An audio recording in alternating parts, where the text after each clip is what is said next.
Мәңгі ұлы бір Құдай, мәңгі қасиетті жаратушы, мәңгі қымбат домалақ ғалам. Қабыл көр. Әр ойымды, әр ісімді, әр сөзімді, жүрегім тазалығын, жанымның жарығын, әр сен кезінде, әр сен уақытында. 5000 жыл болды сен уақытымен саған.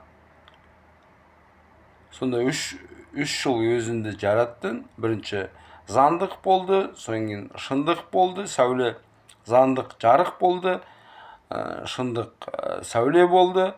Содан кейін домалақ күн сақылды ой болды. Күн сақылды бәр жағынан ой болды. Әділетшілік ой болды. Өз-өзіне Құдай толық болдың. Содан кейін дұрыс жарық ойымен 100%. Мүлдем қателеспей, осы әлемді, ана дүниені жараттың, ана дүние домалақ өсе береді. Бүтіндей. Содан кейін өзің Құдай аспан домалақ ғалам болдың. Содан кейін ауа жібердің. Содан ауа шынысы болды, ана дүние домалақ өсе береді. Содан кейін бүтіндей талды, ұл баланы 4,5 миллиард жараттың. Бүкіл ұл баланы 4,5 миллиард жараттың. Бұлай. Адам баласын 4,5 миллиард жараттың. Бір жылдан кейін қыз баланы жараттың. 4,5 миллиард. 4,5 миллиард. Қыз баланы бір жылдан кейін. Сөйтіп мен жұмыртқа сияқты нәрседе білмеймін енді. Қорғап тұратын. Өзін бақтың 15% құдайдығымен. 15% құдайдығын сыртта, бітпеушілікте, ішінде 15% құдайдығын. Сен бүтінсің, Құдай аспан домалақ ғаламсың.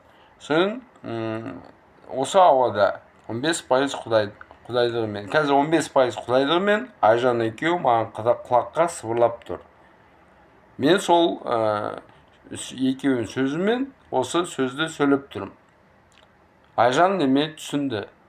Кім Айжан екенін біледі. Заочный человек. Бірақ ол адам бар. Санаушыға оқып жүр.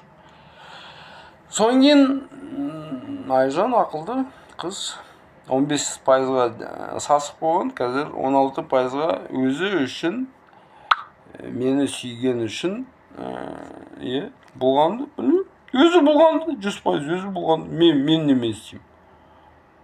Соң Құдай мен Айжан екеуі заң бітпеушілікпен маған қарсы шығады мәңгі.